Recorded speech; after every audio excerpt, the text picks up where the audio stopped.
Good morning everyone. तो आज सुबह का मौसम है और मैं सुबह से ही वीडियो शूट कर रहा हूँ। आज एनसीईआरटी पास पुस्तक के हल के हम आज तीसरा क्वेश्चन करेंगे, क्योंकि हमने दो पार्ट मैंने पहले करा दिए हैं, लेकिन आज तीसरा क्वेश्चन करेंगे। तो तीसरा क्वेश्चन क्या है इसमें, किसी निकाय में दो आवेश, मतलब आपको दो आवेश दिए हुए हैं। कौन कौन? क्यू ए कितना दिया गया है आपको? 2.5 गुणन 10⁻7 दिया गया है ना आपको सामने। बा क्यू बी, मतलब आपको क्यू भी दिया गया है साथ में। तो ये तो बहुत अच्छी बात है। 2.5 गुणन 10⁻7, ठीक है, सिंपल है ना। इसमें लिखा है दो बिंदुओं 0.0 -15 सेंटीमीटर और 0.015 सेंटीमीटर पर स्थित है, ठीक है। निकाय का कुल आवेश का मतलब होता है प्लस करना। आपने कक्षा 2, 3, 4, 5 में पढ़ा था। कुल का मतलब होता है प्लस करना। तो अब जब प्लस करेंगे इसे, क्यू बराबर लिखेंगे, अब Q A plus Q B लिखेंगे ना, प्लस का करेंगे। लिखो तो 2.5 गुणन 10⁻7 प्लस 2.5 गुणन 10⁻7। ए सेम है, कट जाएंगे सब, आंसर आ जाएगा कितना? 0, ठीक है। अब नेक्स्ट पार्ट करते हैं हम इसका नेक्स्ट पार्ट। इसमें लिखा है विद्युत द्विध्रुव आघूर्ण। हमने अगले वीडियो में भी कराया था। विद्युत द्विध्रुव आघूर्ण का सूत्र क्या होता? P बराबर 2L इंटू क्यू।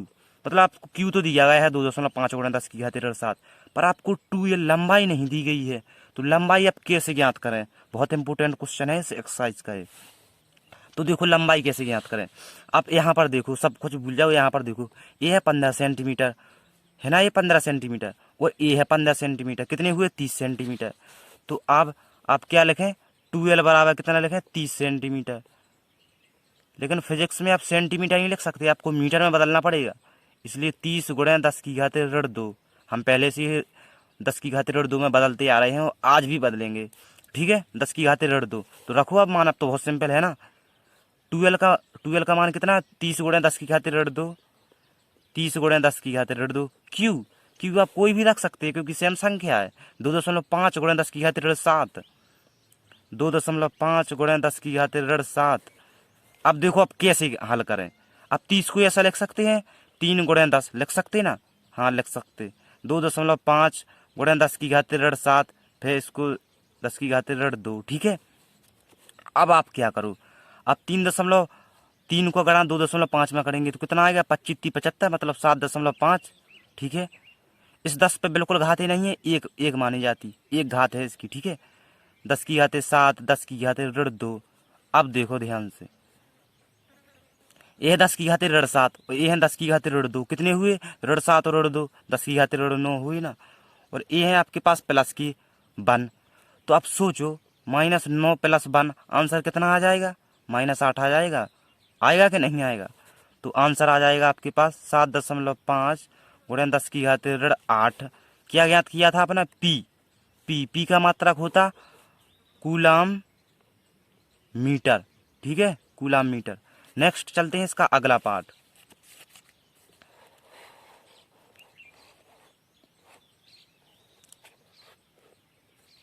अगला पार्ट है इसका, क्या है देखो, 4 गुणन 10⁻9 कूलाम मीटर, मतलब आपको द्विध्रुव आघूर्ण का, देखो आपको दिया गया है स्पष्ट, आपको पी दिया गया है कितना?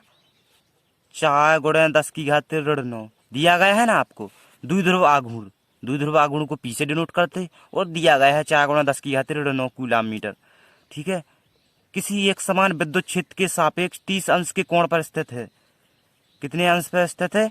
30 अंश के, मतलब आपको थीटा भी दिया गया है कितना? 30 अंश दिया गया है ना आपको, 30 अंश, ठीक है। अब लिखा है इसमें विद्युत क्षेत्र के सापेक्ष 30 अंश के कोण पर स्थित है। बल आघूर्ण का मान ज्ञात कीजिए। हमने अगले वीडियो में भी बताया था, बल आघूर्ण को प्रदर्शित करते टाउ से, करते ना टाउ से, और टाउ बराबर होता पी साइन थीटा, ठीक है, ठीक है। तो रखो इसमें मान पी साइन थीटा। सॉरी, अभी आपने 5 गुणा 10⁻4 न्यूटन कूलाम विद्युत क्षेत्र नहीं लिखा आपने। ई आपका मान दिया गया है कितना? 5 गुणा 10⁻4। तो रखो आप पहले पी का मान रखिए आप, 4 गुणा 10⁻9, और आपको ई कितना दिया गया है? 5 गुणा 10⁻4। 5 गुणे 10 की घाते प्लस 4 है, सॉरी, और साइन थीटा कितना दिया गया है आपको 30 अंश, 30 रखिए आप यहाँ पर। अब करो इसका हल, 4 पंचे 20, ए है 10 की घाते ऋण 9 और ए है 10 की घाते प्लस 4, -9 प्लस 4 आंसर कितना आएगा -5 आएगा ना। तो 10 की घाते -5। और देखो साइन 30 का मान कितना होता, आपने 9th 10th 11th पढ़ा था, साइन 30 का मान होता 1/2, तो 1/2 आ जाएगा यहाँ पर। अब 2 को जब 20 को काटोगे कितना आएगा 10, 10 गुणे 10 की घाते 5। देखो अब आप 10, ये है आपके पास 0, ये है 10 की घाते ऋण 5। आप चाहें तो 1 गुणे 10 की घाते ऋण 4 लिख सकते हैं, क्योंकि इस जीरो की उपस्थिति के कारण इसकी एक घात कम जाएगी। ठीक है, ये रहा आपका आंसर, टाउ बराबर कितना 1 गुणे 10 की घाते ऋण 4। ये रहा आपका पूरा आंसर। ठीक है, नेक्स्ट चलते हैं इसमें अगला क्वेश्चन काफी इंपॉर्टेंट है।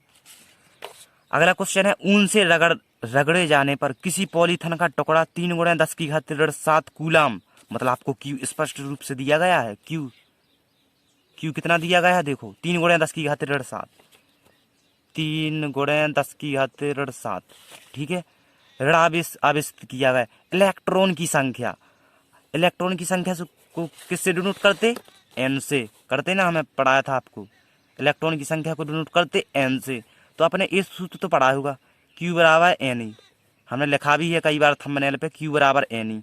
तो आपको क्या ज्ञात करना है, आपको ज्ञात करना है क्यू, नहीं आपको ज्ञात करना है इसमें इलेक्ट्रॉन की संख्या, मतलब आपको एन ज्ञात करना है। तो आप एन ज्ञात करना है, ई ले आइए इसके नीचे और एन बराबर पर रहने दीजिए, जिससे क्यू बराबर एन और आप ई यहीं पर। अब देखो क्यू आपको कितना दिया गया है, 3 गुणे 10 की घाते ऋण 7, 3 गुणे 10 की घाते ऋण 7। एन आपको कितना दिया गया है, सॉरी एन तो आपको ज्ञात करना है भाई, सॉरी, एन बराबर, एन तो आपको ज्ञात करना है ई का मतलब होता है 1.6 गुणे 10 की घाते ऋण 19। ई का मान होता है ना 1.6 गुणे 10 की घाते ऋण 19।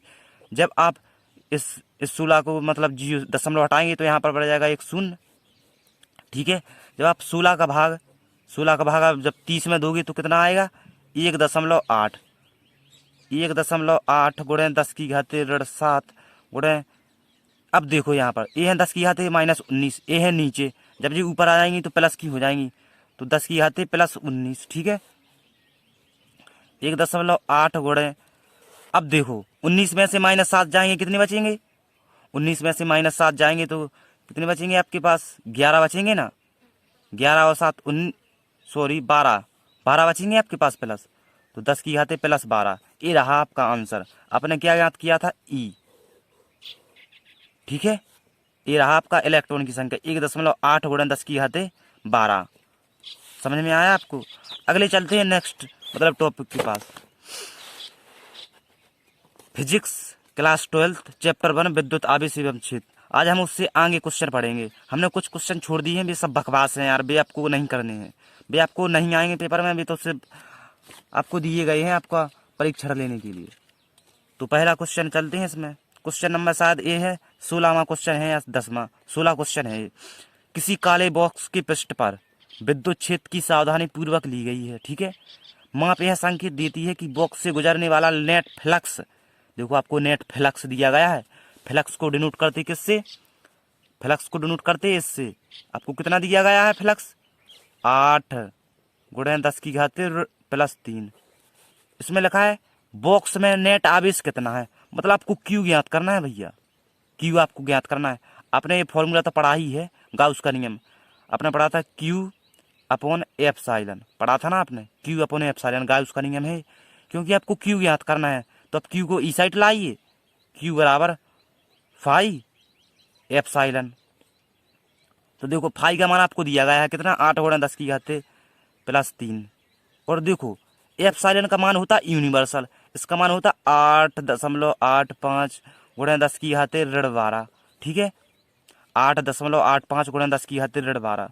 तो क्यू बराबर जब 8.85 का गुणा आप 8 में करेंगे कितना आ जाएगा 8 × 45, 8 × 8 = 64, 65 66 67 68 की 8, 8 × 8 = 64, 65 66 67 68 69 70। तो आपके पास आ जाएगा आंसर 70.80। ठीक है, 70.80 10⁻³ 10⁻12। अब मेरी बात ध्यान से सुनना। अब ये है आपके पास माइनस के 12, ये है आपके पास प्लस के 3। -12 में से 3 जाएंगे, प्लस के कितने बचेंगे? -9 बचेंगे ना। हाँ, तो -9 आ जाएंगे यहाँ पर। लेकिन फिजिक्स में ऐसा लिखना एक अपराध है, तो आप दशमलव को यहाँ पर लाइए, यहाँ पर लाना पड़ेगा आपको 7 के पास। 2 अंक बाद लगाना, यहाँ पर लाना पड़ेगा आपको। तो Q बराबर 7.080 गुणे 10⁻। देखो अब दशमलव यहाँ पर लाए, इसलिए इसकी ये घात कम जाएगी, इसलिए ये हो जाएगा 8। ये रहा आपका आंसर, Q बराबर, ये रहा आपका आंसर। ठीक है, नेक्स्ट चलते हैं इसमें क्वेश्चन नंबर 18। क्वेश्चन नंबर 18 और 19 बहुत इंपॉर्टेंट है, बोर्ड एग्जाम में आ भी सकते हैं और नहीं भी आ सकते। तो क्वेश्चन नंबर 18 है आपके पास, 10 सेंटीमीटर भुजा के किसी बैग के केंद्र, आप यहाँ पर वर्ग ना मानो, यहाँ पर घन मान लो। आप अपनी सुविधा के लिए आप घन मान लो, यहाँ पर मानोगे ना घन, एक सेकंड के लिए आप यहाँ पर घन मान लो। ठीक है, घन के केंद्र से ठीक 5 सेंटीमीटर के ऊपर एक बिंदु आवेश 10 माइक्रोकूलम रखा है। देखो आपको क्यों दिया गया है स्पष्ट रूप से, 10 माइक्रोकूलम। बहुत इंपोर्टेंट क्वेश्चन है ये दो, 18 और 19, ध्यान से समझना। 10 माइक्रोकूलम, माइक्रो का मतलब होता है 10⁻6 का उसमें गुणा होना, तो 10⁻6 का गुणा हो जाएगा इसमें। ठीक है, इस वर्ग से होकर गुजरने वाला विद्युत फ्लक्स ज्ञात कीजिए। देखो घन में होते हैं 6 फलकें, देखो घन में होते हैं कितने फलकें? 6 फलक, 6 फलकें होती हैं। तो जब 6 फलकों से विद्युत फ्लक्स गुजरेगा तो 1/6 हो जाएगा। ठीक है, आपको बहुत इंपॉर्टेंट है, एक टॉपिक आपको याद रखना है कि 1/6 हो जाएगा। ठीक है, बस इतना ही याद करना है, बस और कुछ नहीं। तो देखो आपको क्या याद करना है इसमें? फ्लक्स, फ्लक्स आपको ये फाई से डिनोट कर दे, और फ्लक्स बराबर क्या होता है? Q/एप्सिलॉन। लेकिन आपको 6 का गुणा करना है नेची, बस। या तो आप डायरेक्ट लिख सकते हैं फाई बराबर Q/6 एप्सिलॉन। आपको ये क्वेश्चन याद करना ही है, जैसे बने ये आपको याद करना है, क्योंकि इंपॉर्टेंट है ये क्वेश्चन। ठीक है, फाई बराबर Q आपको दिया गया है 10 गुणे 10⁻6, 10 गुणे दिया गया है ना आपको, 10 गुणे 10⁻6। और देखो 6, एप्सिलॉन का मान कितना होता? 8.85 गुणे 10⁻12 होते ना, 8 गुणे 10⁻12। आपको पता ही है, ये मुझे बताने की जरूरत नहीं है। तो हाँ, हल करो आप इसका, 10⁻6 गुणे 10⁻1 होगा यहाँ पर, क्योंकि बिल्कुल घात नहीं है यहाँ की। जब आप 6 का गुणा इसमें करेंगे तो कितना आएगा? 6 पंच 30, 8 6 48, 49 50 51 की 1, 8 6 48, 49 50 51 5 53, तो 53 लिखेंगे। 2 अंक बाद लगाए तो 2 अंक बाद आप इसका दशमलव लगाएं, लग गया ना 2 अंक बाद दशमलव। और आपको घात कितनी दी गई है यहाँ पर? 10⁻12। अब मेरी बात ध्यान से सुनना, ये 10⁻12, जब जी ऊपर जाएंगी तो कितनी हो जाएंगी? 10⁻+12 हो जाएंगी जब जी ऊपर जाएंगी। तो देखो 10⁻6, 10⁻1, 10⁻12। ठीक है, आपके पास कितना है ऊपर? 53। आप चाहें तो 53 भी लिख सकते हैं, दशमलव लिखने की जरूरत नहीं है, 10 लिखने की जरूरत नहीं है आपको। अब देखो ए है 12 और ए है 1, 12 और 1 कितने? 13। यहाँ पर कर लें हल, 10⁻6 गुणे 10⁻, कितनी? 13। और आपके पास 53 दिए गए हैं, आपको दी गई है ना 53। अब देखो 13 में से 6 जाएंगे, कितने बचेंगे? 4 7 7 बचेंगे ना, बचेंगे ना 7 प्लस के, क्योंकि प्लस 13 है यहाँ पर। 13 में से -6 जाएंगे, कितने बचेंगे? 10⁻7। ठीक है, ये है आपके पास 53। अब देखो आपके पास है 53, आप चाहें तो इससे 2 के भी लिख सकते हैं, 10⁻7 है। अब 10⁻5 कर सकते हैं इसे, और 10⁻2 अलग से लिख सकते हैं। तो 10⁻5, 10⁻2, 10⁻7 ही होनी है। इसलिए देखो अब 10⁻5, आप 100 को इस तरह लिख सकते हैं, 100 लिख सकते हैं ना इस तरह आप 100। और ये है आपके पास 53। अब 53 को जब 100 से काटेंगे तो आपके पास आंसर आ जाएगा 1.3 गुणे 10⁻5। ये रही आपके पास 5, तो ये आएगा फाई का मान इतना।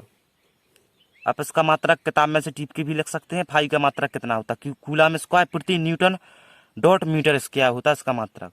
ठीक है, ये रहा आपका आंसर, बहुत इंपॉर्टेंट क्वेश्चन है इसका। अब चलते हैं इसमें क्वेश्चन नंबर 19 की तरफ। क्वेश्चन नंबर 19 क्या कहता है आपसे? देखो बहुत सिंपल है यार, लेकिन बहुत इंपॉर्टेंट है 19 वाली। 2 माइक्रोकूलम का एक बिंदु आवेश, देखो आपको क्यों स्पष्ट रूप से दिया गया है 2 माइक्रोकूलम। कूलम का मतलब क्यू दिया गया है आपको, और माइक्रो का मतलब होता है 10⁻6। तो 2×10⁻6, 2×10⁻6 के किनारे पर 9 सेंटीमीटर किनारे वाले किसी घनी गाउसियन पृष्ठ के केंद्र पर स्थित है। पृष्ठ से गुजरने वाला नेट फ्लक्स, अभी हमने बताया था ना, फ्लक्स को डिनोट करते इससे, और जिसका जिसका मतलब सूत्र होता Q/ε। तो रखो इसमें मान, Q आपको दिया गया 2×10⁻6, एप्सिलॉन का मान कितना होता, 8.85 होते ना, 8.85 गुणे 10⁻12 होते ना। तो देखो अब आपको क्या करना है, 2×10⁻6 गुणे 10⁻12, जब ये ऊपर जाएंगे कितनी हो जाएंगी, +12 हो जाएंगी ना। और ये रहे आपके पास 8.85। हमने हटाई ये 2 बिंदी, हमने ये 2 बिंदी हटाई, तो अब 2 बिंदु यहाँ पर बढ़ा दो, कहीं पर भी बढ़ा सकते हैं। हमने हटाई ये 2 बिंदी यहाँ की, तो 2 बिंदी यहाँ पर बढ़ा दें, ठीक है। तो आपके पास आ जाएगी 200 गुणे 10⁻6 10⁻+12 बटे 8, 885। अब आपके पास 885 है यहाँ पर। देखो 12 में से -6 जाएंगे, आपके पास बचेंगे +12। 200 गुणे 10⁻6 बटे 8.85। अब देखो आपके पास है 1/6, आपके पास है 10⁻6। आप इसे 1 घात कम कर दो, इस 10⁻5 कर दो, और एक जीरो आप यहाँ पर बढ़ा दो, आप 1 जीरो यहाँ पर बढ़ा दो। जब आप 8 का भाग 8.85 के भाग आप 2000 में देंगे तो कितना आ जाएगा, कितना आ जाएगा, 2 दशमलव आ जाएगा आपके पास, 2.25 गुणे 10⁻5 आ जाएगा ना आपके पास, 2.25 गुणे 10⁻5। आप देख लेना, 8 का इसमें भाग दोगे तो इतना ही आएगा आपके पास, 2.25 10⁻5। ये रहा आपका आंसर, फाई का मान। मात्रा का आपको पता है, कूलम स्क्वायर प्रति न्यूटन × मीटर।